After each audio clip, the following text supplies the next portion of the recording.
Like most people these days, I had a fucked up childhood. Who doesn't, right?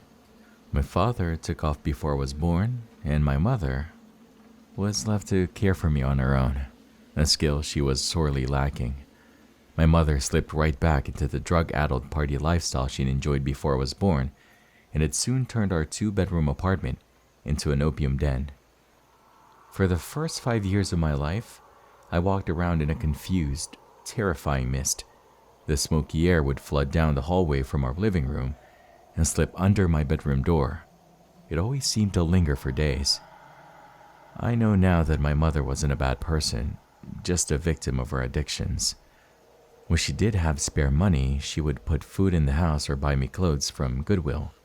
The only pieces of furniture I had in my bedroom were a mattress set and a little blue and white toy chest. Not that I had a lot of toys to put in it, of course. Just the 3 I had gotten for birthdays. One was an art kit, one was a red wagon, and the last, my pride and joy, was a doll named Betsy.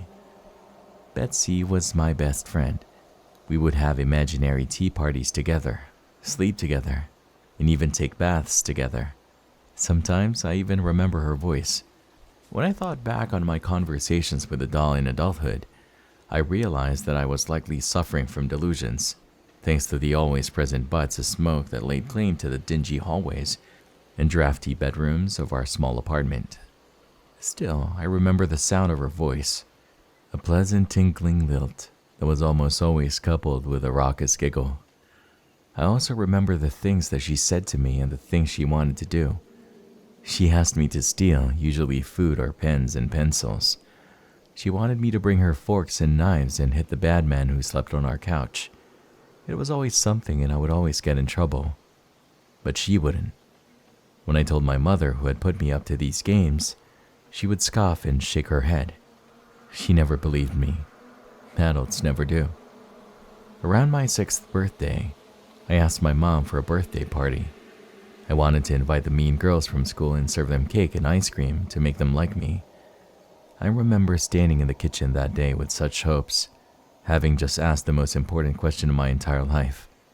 The glass bottle of Coca-Cola I held was shaking in my nervous hands. I waited with bated breath as my mother continued putting groceries away, almost as if she hadn't heard me, but I knew she had. Finally, just as I had fallen a second time to muster the courage to repeat my question, she turned around and gave me a flippant shake of her head. A birthday party? Laura, that's ridiculous. I can't afford to feed 15 children that aren't even mine. Hell, I can barely afford to feed you. You eat like an elephant, especially for a girl your size. Laura, I'm sorry, Betsy does. There's barely anything left for me to eat around here, much less a classroom of other people's brats. My face fell as she shook her head, mumbled something else under her breath, and stumbled off into the living room. I heard the music go up then, as more people walked in the door. Some left, some stayed. I never knew them either way. It simply wasn't fair. My mother threw parties all the time. What about me? I was a kid. All my friends had birthday parties, and now the mean girls at school know I was too poor to have one, and they would tease me even more. I felt tears start to well in the corners of my eyes, and I choked back a sob while I ran to my room and slammed the door behind me. Betsy was lying on the bed and smiling. She was always smiling. Usually it made me feel better, but today it just made me angry. She just kept staring at me, smiling. She was going to tell me to do something bad again. This was why Mother wouldn't throw me a birthday party. It was because of all the trouble I got into because of her. This was her fault. Betsy didn't have to go to school, and Betsy never got in trouble like I did. And in my young mind, I truly believed it was a doll, not my mother, who was to blame for everything. I snapped then. I screamed in indignant rage, and I threw the bottle as hard as I could at the bed. It hit Betsy on her forehead and she fell on the floor. Good. I picked up the bottle and I hit her again and again.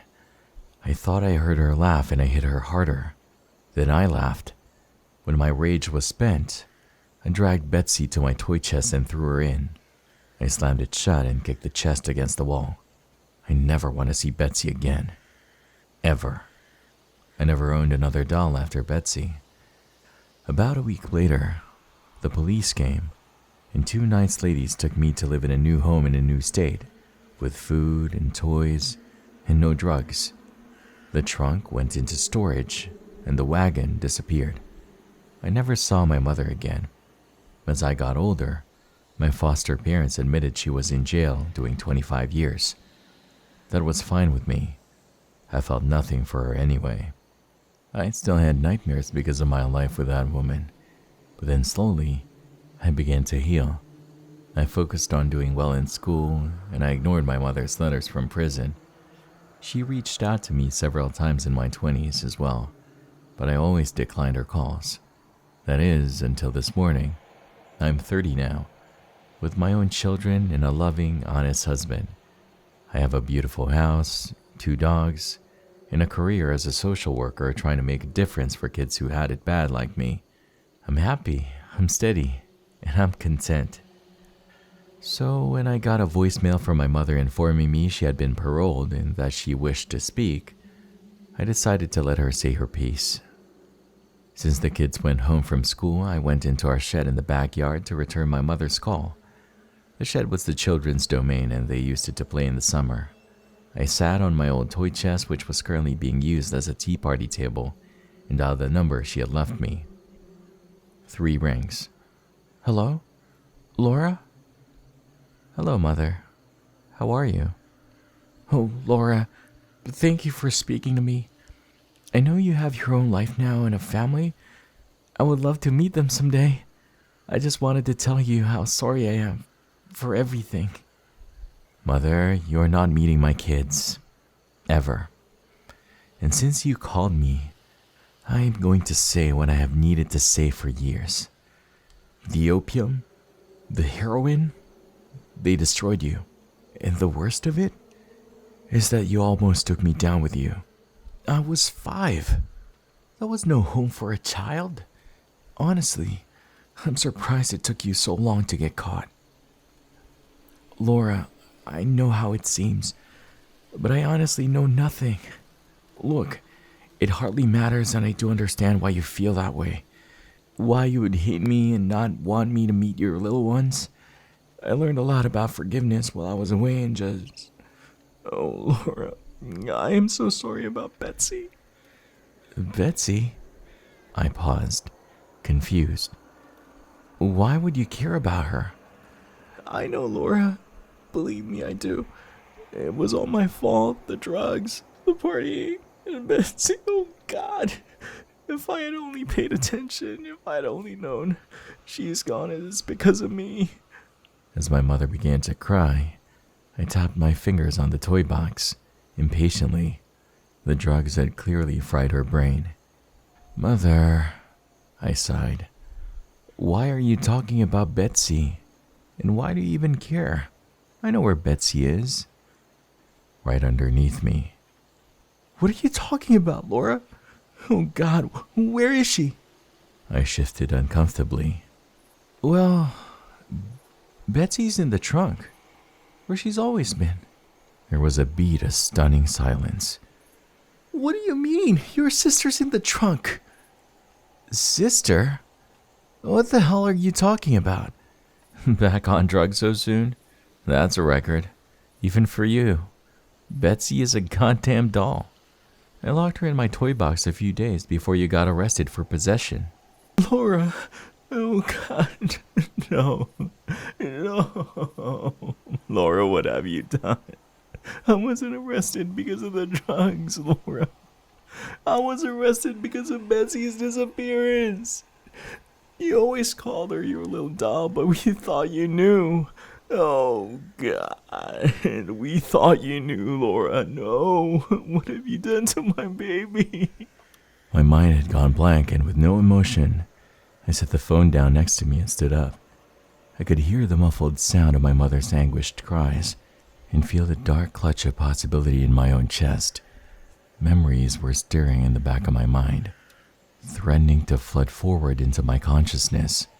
They pushed against a door in my mind that had been locked so tightly for so long that I had forgotten it was even there. Was it even possible? Could the trauma and the opium have really led me to believe that a small child was actually a doll, begging for food and utensils to eat with, asking me to protect her from the bad man? No. I slowly turned around and brought my eyes down to the makeshift tea party table. Surely it was too small. You couldn't fit a person in there. You couldn't. But then, what about a very small, starving, emaciated child? What about her? Would she fit? Would an investigator even bother looking for a person in this chest? I knew I wouldn't. It was just too small. And I was sure we had opened the toy box at some point over the years, hadn't we? Or had something swimming in the dark recesses of my memories always stopped me? I couldn't remember ever seeing it open. I knelt down on the ground and opened the clasps. It would be better not to look.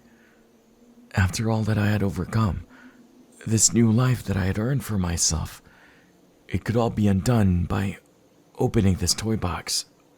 I shouldn't open it. I should throw it in a landfill and forget it ever existed. I should not look inside. I opened the chest. I never had a doll. My mother never could afford to buy me one. I never had a wagon either, for that matter. But I did have a toy box. A pretty blue and white toy box. And when I was 5, I beat my little sister to death and put her in it.